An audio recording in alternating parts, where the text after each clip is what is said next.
8장 오늘 본문 29절로 39절의 말씀도 아마 여러 1장부터 강의하는 중에 여러 번 인용된 말씀이기 때문에 아마 대부분 다 들었던 말씀들입니다.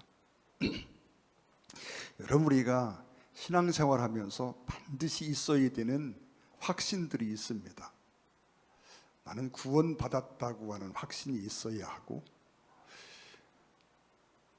또 기도응답의 확신도 있어야 하고, 주님이 나와 함께 하신다고 하는 확신도 있어야 하고, 뭐 등등 많은 확신들이 있습니다. 여러분이 기본적으로 이런 확신들이 필요합니다. 그런데 여러분, 우리가 가져야 되는 확신 중에 하나님이 나를 사랑하신다라고 하는 확신이 있어야 합니다. 여러분, 구원의 확신이나 기도응답의 확신이나 임마누엘의 확신이나 또는 승리의 확신이나 이런 확신들은 사실은 다 하나님이 나를 사랑하신다라고 하는 믿음의 기초 위에 세워져 있습니다. 그래서 하나님의 사랑에 대한 의심이 생기게 되면 하나님이 나를 사랑하신다라고 하는 사실에 대한 확신을 잃어버리게 되면 나머지 확신들이 다 흔들흔들해집니다. 여러분, 어떤 상황이나 어떤 환경 이런 걸 다 초월해서 하나님이 정말 나를 지금도 사랑하고 계시고 앞으로도 영원히 나를 사랑하신다라고 하는 믿음이 우리에게 정말 있습니까?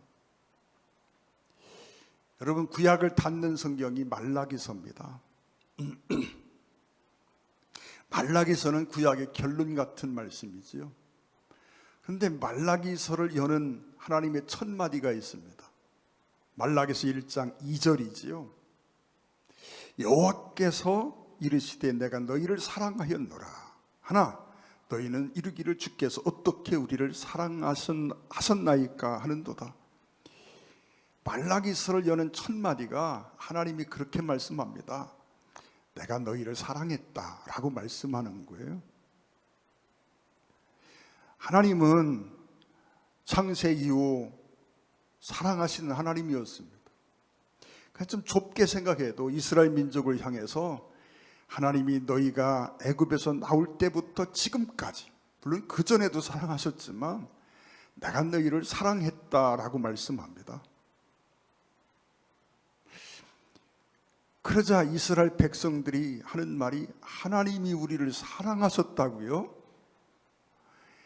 아니, 도대체 하나님이 우리를 사랑하셨다라고 하는 게 말이 되느냐라고 반문하고 있는 겁니다. 즉, 하나님이 내가 너희를 사랑했다라고 말하니까 말도 안 되는 말씀하지 말라는 얘기입니다. 믿지 못하겠다는 얘기지요. 여러분, 말라기 이후 400년 암흑기가 시작이 됩니다. 출애굽 이후 1000년 세월이 흘렀습니다.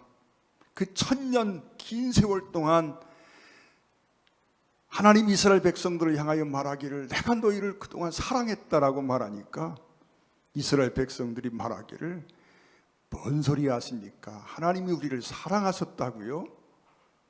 말도 안 되는 소리라는 거지요. 하나님의 사랑에 대한 믿음을 전혀 갖지 않고 있는 모습을 보게 됩니다. 하나님이 우리를 사랑하셨다면 왜 우리가 이렇게 나라가 쫄딱 망하고 남의 나라 포로로 끌려가고 그렇게 전쟁 속에 많은 생명이 죽어나가고 우리가 70년, 길게는 160년 기나긴 세월 동안 포로 생활을 해야 하고 지금도 나라 없는 백성으로 나라의 주권을 빼앗기고 이렇게 살 수 있겠느냐? 하나님이 우리를 사랑하신다면 어떻게 우리에게 이런 일이 있을 수 있을까? 생각하면서 하나님이 우리를 사랑하신다는 말을 믿을 수 없다라고 말하고 있는 겁니다. 여러분, 입장을 바꿔놓고 유대인들의 입장, 이스라엘 백성들의 입장에서 한번 생각해 보십시오.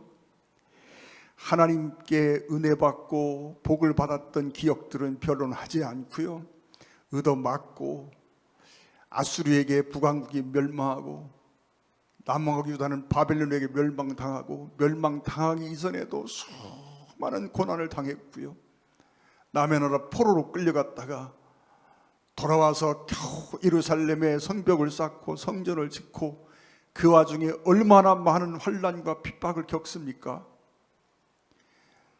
그러한 정말 민족적인 큰 고난이 끊임없이 일어났습니다. 그런데 그 환경 속에서 하나님이 나를 사랑하신다라고 하는 믿음을 갖기가 쉬울까요? 그래서 그들은 믿을 수 없습니다. 하나님이 우리를 사랑하셨다는 사실을 우리는 도무지 믿을 수 없습니다 라고 반문하고 있는 거지요. 하나님은 내가 너희를 사랑했다라고 말하는데 그 백성은 우리는 믿을 수 없습니다. 하나님의 사랑을 조금도 느끼지 못하겠습니다 라고 말하고 있는 겁니다. 여러분, 말라기 이후 400년 암흑기가 시작이 됩니다. 내가 사랑하고 있는데 사랑하는 대상이 그 사랑에 대해서 전혀 믿지 못하겠다 반응하면 얼마나 힘들고 어려울까요? 하나님도 마찬가지지요.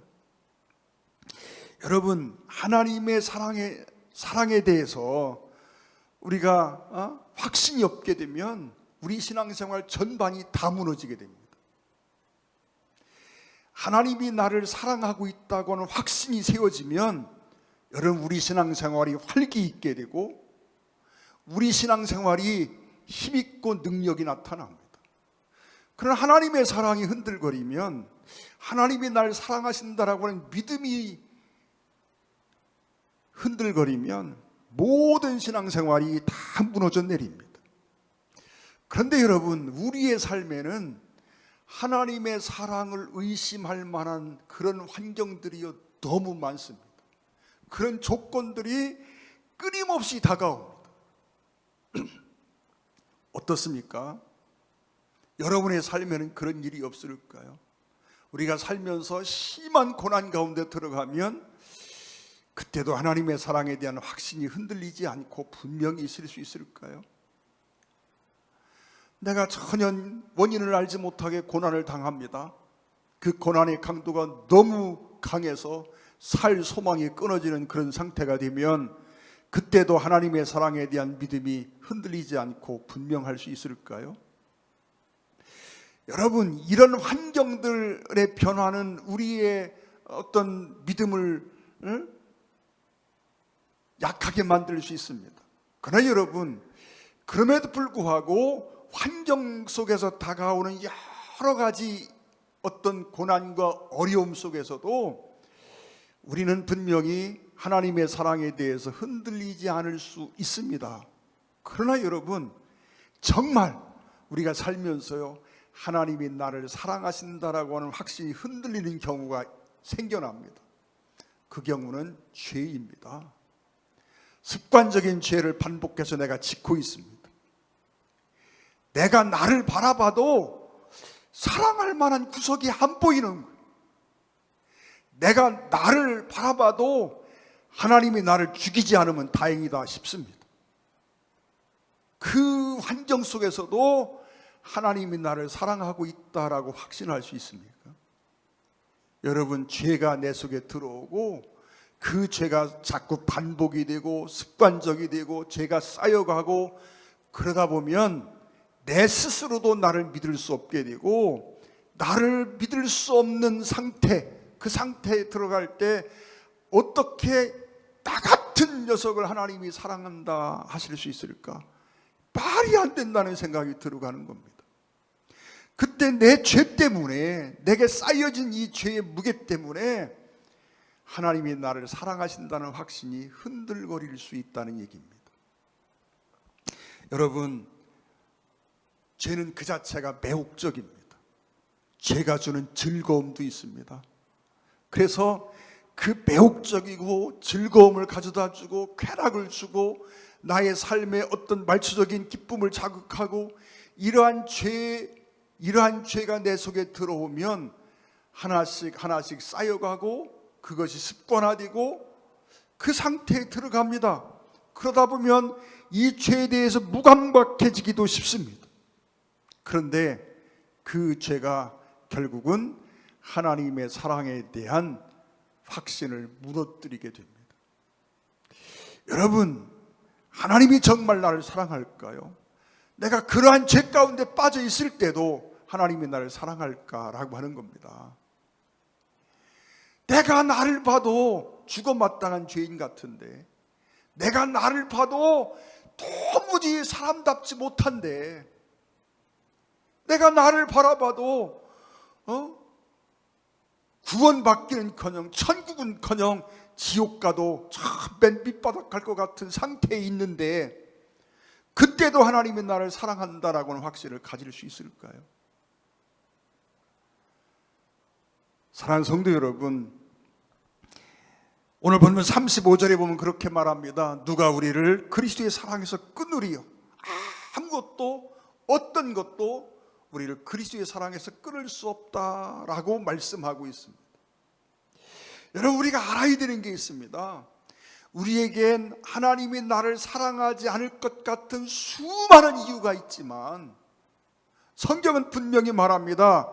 그럼에도 불구하고 하나님이 나를 사랑하신다는 것. 우리가 알아야 될 게 하나 있습니다. 하나님이 나를 사랑하시는 이유가 내게 있는 게 아니라고 하는 거예요. 내가 무엇을 잘하거나, 내가 정말 착하게 살고, 내가 믿음을 잘 지키고 말씀 앞에 순종하고, 그래서 하나님이 나를 사랑하고, 내가 말씀을 어기고 불순종하고 죄를 짓고 내가 정말 죄악에 빠져 허우적거리고 못된 짓 하고, 그래서 하나님이 나를 사랑하지 않고, 이렇게 하나님이 사랑하거나 사랑하지 않는 근거가 내게 있다라고 생각하면 우리는 잘못된 믿음을 가지고 있는 겁니다. 하나님이 우리를 사랑하는 근거는요, 내게 있지 않습니다. 하나님에게 있습니다. 여러분, 하나님은 나를 사랑하기로 작정하셨습니다. 여러분, 로마서 5장 8절에 보면 우리가 아직 죄인 되었을 때에, 그리스도께서 우리를 위하여 죽으심으로 하나님께서 우리에 대한 자기의 사랑을 확증하셨느니라. 여러분, 사도 바울이 그렇게 말합니다. 나는 죄인 중에 괴수였다라고 고백하고 있잖아요. 예수 믿는 사람 잡아 죽이는 데 앞장선 사람입니다. 스데반을 돌로 쳐 죽이던 사람이고, 예수 믿는 사람 잡아서 감옥에 쳐넣던 사람이 바울입니다. 여러분, 바울을 생각하지 않고 나 자신을 한번 생각해 보십시오. 예수 믿기 이전의 나를 솔직히 생각해 보면 하나님이 사랑할 만한 구석이 내게 얼마나 있을까요? 여러분, 우리가 잘 아는 요한복음 3장 16절에 하나님이 세상을 이처럼 사랑하사 독생자를 주셨으니 라고 말씀합니다. 하나님이 세상을 이처럼 사랑하사, 여러분, 세상을 그 단어에 나를 한번 넣어 보십시오. 하나님이 나를 이처럼 사랑하사 독생자를 주셨으니, 독생자 예수님을 십자가에 내어놓으실 때에 하나님이요, 나를 사랑하사 독생자를 십자가에 못을 박았다고 말씀하시는데, 여러분, 주님이 나를 위해 십자가에 못을 박히는 그 시점은요, 내가 예수 믿지 않을 때 아닙니까? 나는 주님을 알지도 못하고 내 맘대로 내 뜻대로 내 고집대로 살 때 아닙니까? 여러분, 하나님이 우리를 사랑하셨는데 우리가 아직 죄인 되었을 때에 우리를 사랑하셨다라고 말씀합니다. 사랑받을 만할 때 나를 사랑하신 게 아니라고 하는 겁니다. 여러분, 하나님은 우리를 한 번도 사랑하지 않으신 적이 없습니다. 창세부터 지금까지 하나님은 우리를 사랑하셨습니다. 문제는 우리가 그것을 믿지 못하는 데 있다는 겁니다. 많은 사람이 하나님이 지금도 나를 사랑하신다라고 할 때 그 믿음이 흔들흔들합니다. 왜요? 내 삶이 잘못되어 있으니까, 내 속에 죄가 가득하니까. 그러나 여러분, 그럼에도 불구하고 하나님은 나를 사랑하고 있다고 말씀합니다. 여러분, 하나님의 사랑에 대한 확신은 너무나 중요합니다. 그 근거는요, 내게서 찾으면 여러분 찾을 수가 없습니다. 내게서 찾으면 하나님이 나를 사랑할 만한 조건보다 하나님이 나를 사랑하지 않을 조건이 훨씬 많이 있습니다. 그래서 그 하나님이 나를 사랑할 조건을 내게서 찾다 보면 나는 망합니다. 찾을 수 있으면 너무너무 좋지요. 내가 봐도 나는 정말 하나님이 사랑할 만한 사람이구나, 그 정도가 된다면 얼마나 좋을까요? 얼마나 행복할까요? 그러고 싶습니다. 그런데 여러분, 대부분의 사람은요, 내게서 하나님의 사랑의 조건을 찾다 보면 하나님이 나를 사랑할 만한 조건보다 하나님이 나를 사랑하지 않을 조건이 훨씬 많은 게 인생입니다. 그렇지 않은 인생이 몇이나 될까요? 저는 목사입니다. 그래도 주님 앞에 무릎 꿇을 때마다 회개할 것이 천지입니다. 한 주간을 살면서 후회가 가득 채워진 삶을 사는 때가 얼마나 많은지 모릅니다. 하나님이 보실 때 얼마나 답답하실까, 얼마나 속상하실까 생각되는 삶이 얼마나 많은지 모릅니다. 여러분은 안 그렇습니까? 여러분, 많은 사람들이요, 하나님의 사랑의 근거를, 이유를 내게서 찾습니다. 내가 이렇게 하니까 하나님이 나를 사랑하실 것이고, 내가 이렇게 하니까 하나님이 나를 사랑하지 않을 것이야. 여러분, 그것은 잘못된 것입니다. 여러분, 하나님의 사랑의 증거가 있습니다. 첫째는 하나님의 말씀입니다. 예수님을 모르고 죄의 무서움도 모르고 죄 짓고 살던 그때에도 하나님은 여전히 나를 사랑하셨고, 그래서 나를 구원하기를 원하셔서 십자가에 독생자 예수님을 내어주셨습니다. 세상에 얼마큼 사랑하면 독생자를 십자가에 내어놓을까요? 여러분, 돈 좋아하시지요? 저도 돈 좋아합니다. 돈 싫어하는 사람이 있을까요? 여러분, 얼마큼 주면 여러분의 사랑하는 아들을, 사랑하는 딸을 십자가에 내어줄 수 있을까요? 한 10조쯤 주면 할 수 있을까요? 100조를 준다고 하면 여러분의 아들을 십자가에 내어놓을 수 있을까요? 100조쯤 참 상상도 안 되는 큰 돈입니다. 여러분, 100조를 준다고 하면 여러분의 아들을 십자가에 내어놓을 수 있을까요? 여러분, 가치로 계산할 수 없는 거잖아요. 얼마큼 사랑하면 독생자를 십자가에 내어놓을 수 있을까요? 처음에 그런 생각했습니다. 하나님이 미치지 않고야 어떻게 독생자를 십자가에 내어놓을 수 있을까? 사랑하는 성도 여러분, 하나님의 말씀을 붙잡지 않으므로 하나님이 나를 사랑하신다는 믿음이 흔들거립니다. 여러분, 말씀을 통해서 살펴보십시오. 하나님이 나를 지금도 사랑하고 있다고 말씀합니다. 또한 여러분, 우리 주님이 내 안에 계십니다. 성령님이 내 안에 계십니다. 여러분, 주님이 내 안에 계시고 성령이 내 안에 계심을 통해서 우리는 하나님의 사랑을 확증해야 합니다. 사랑하는 성도 여러분, 세상의 모든 것들이 다 무너져 내리고 또 세상의 모든 사람이 나를 손가락질하고 저 나쁜 놈, 못된 놈 손가락질하고 비웃어도 하나님은 나를 사랑하고 계신다는 사실을 믿으십시오. 그리고 그 사랑에 대한 확신을 가지십시오. 우리는 탕자의 비유를 잘 압니다. 탕자가 먼 타국의 아버지의 유산을 미리 받아가지고 와서 창기와 함께 다 날려버렸습니다. 창기와 함께 날려버렸다는 얘기가 뭡니까? 술 마시고 놀이하고 춤추고, 요즘 말로 하면 여러분 정말 기생집 쫓아다니고, 그러다가 모든 재산을 다 탕진해버리고 거지가 됐습니다. 여러분, 돼지의 구정물 통해서 쥐염 열매를 찾아서 먹는 처지가 되어 있습니다. 여러분, 그를 바라보는 세상 사람들은 다 그를 비웃고 조롱하고 욕합니다.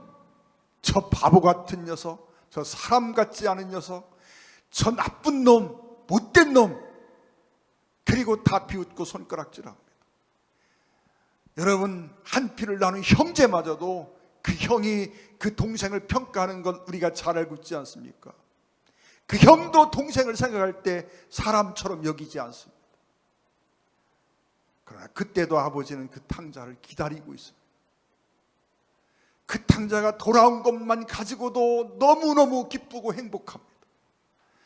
그 아들의 타국에서의 삶을 들을 때 화도 나지만 그러나 사랑하지 않은 적이 한 번도 없습니다.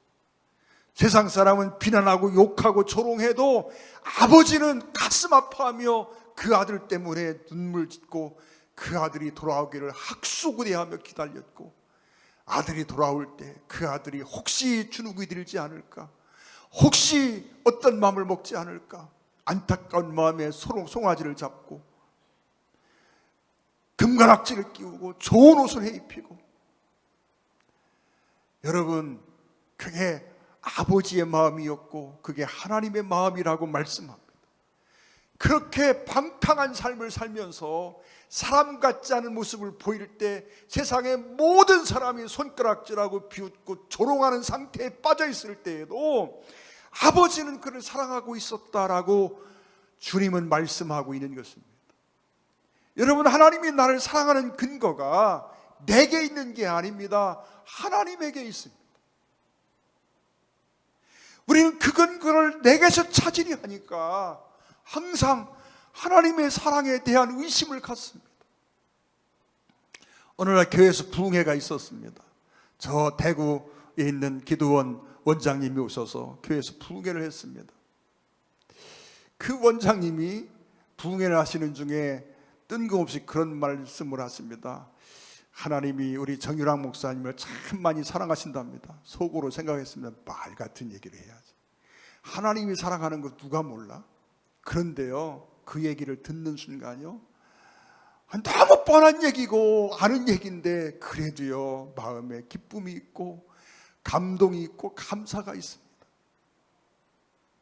하나님이 나를 사랑하신다는 사실을 알고 있으면서도요 그 이야기를 들을 때요 눈물이 납니다. 우리 옆에 있는 성도 손을 잡고 인사 한번 합시다. 하나님이 당신을 정말 사랑합니다. 사랑하는 성도 여러분, 나를 그렇게 사랑하시는 하나님의 소원이 있습니다. 8장 29절 말씀 한번 보겠습니다. 하나님이 미리 아신 자들을 또한 그 아들의 형상을 본받게 하기 위하여 미리 정하셨으니 이는 그로 많은 형제 중에서 받아들이 되게 하려 하십니다. 여러분, 하나님께서 우리를 구원하신, 그리고 그렇게 사랑하시면서 품는 소원이 있습니다. 그 소원이 뭡니까? 아들의 형상을 본받게 하기 위하여, 즉 예수 그리스도를 닮은 사람이 되게 하려고 나를 그렇게 사랑하시고 구원하셨습니다. 사랑하는 성도 여러분, 또 미리 정하신 그들을 또한 부르시고 부르신 그들을 또한 의롭다 하시고 의롭다 하신 그들을 또한 영화롭게 하셨느니라. 영화롭게 했다는 말이 뭔지 아십니까? 형상은 여러분 겉모습이 아닙니다. 창세기 1장 27절에 그렇게 말씀하지요. 하나님이 우리를 하나님의 형상대로 창조했다고 말씀합니다. 그 형상은 껍데기 모습이 아니라 성품을 이야기합니다. 속사람, 성품, 마음을 이야기합니다. 또 여러분, 영화롭게 하셨느니라 8장 30절의 말씀에 영화롭게 하셨다는 의미는 하나님을 소망하며 살게 하셨다는 뜻이 있습니다. 여러분, 하나님이 우리를 그렇게 사랑하시고 그렇게 우리에게 정말 은혜를 베푸시고 그 사랑으로 독생자를 십자가에 내어주면서까지 우리를 구원하셨는데, 그 하나님이 우리를 향하여 품은 가장 큰 소원이 있습니다. 그 소원은 우리가 그리스도 예수를 닮아가는 것이고 우리 마음속에 하나님을 소망하며 사는 그런 심령을 갖는 것입니다. 사랑하는 성도 여러분, 에베소 1장 3절에 그렇게 말씀합니다. 찬송하리로다 하나님 곧 우리 주 예수 그리스도의 아버지께서 그리스도 안에서 하늘에 속한 모든 신령한 복을 우리에게 주시되 곧 창세전에 그리스도 안에서 우리를 택하사 우리로 사랑 안에서 그 앞에 거룩하고 흠이 없게 하시려고 그 깊으신 뜻대로 우리를 예정하사 예수 그리스도로 말미암아 자기 아들들이 되게 하셨으니 이는 그가 사랑하시는 자 안에서 우리에게 거저주시는 바 그의 은혜의 영광을 찬송하게 하려는 것이라. 여러분, 하나님이 우리를 향하여 갖고 계신 거룩한 소원입니다. 주님을 닮아가는 사람, 주님을 소망하며 사는 사람, 주님을 찬양하며 사는 사람이 되는 것입니다. 저와 여러분의 삶에 정말 이런 하나님의 소원이 날마다 이루어져 가기를 원합니다. 어떤 환경에 처했어도, 내가 비록 구렁텅에 빠져 허우적거리는 순간에도 하나님이 나를 사랑하신다는 사실을 기억하십시오.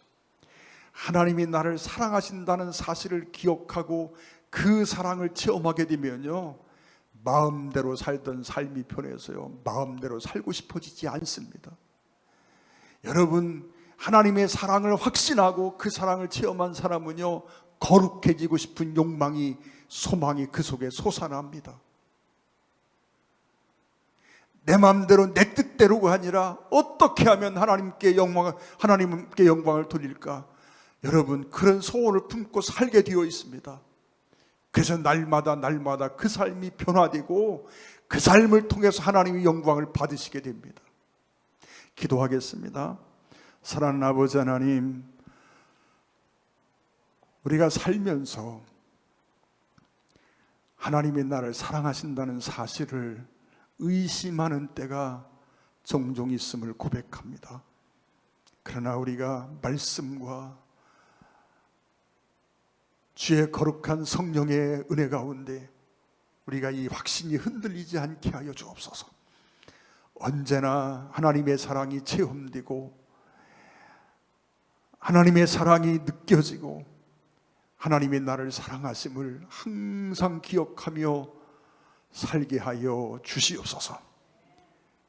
우리 마음속에 주님을 닮고 싶은 거룩한 소원을 품게 하시고 주님을 날마다 소망하며 살게 하시고 주님의 거룩한 찬송이 되는 삶이 우리 속에 이루어지게 하여 주옵소서. 우리 주 예수 그리스도의 이름으로 간절히 기도 올리옵나이다. 아멘.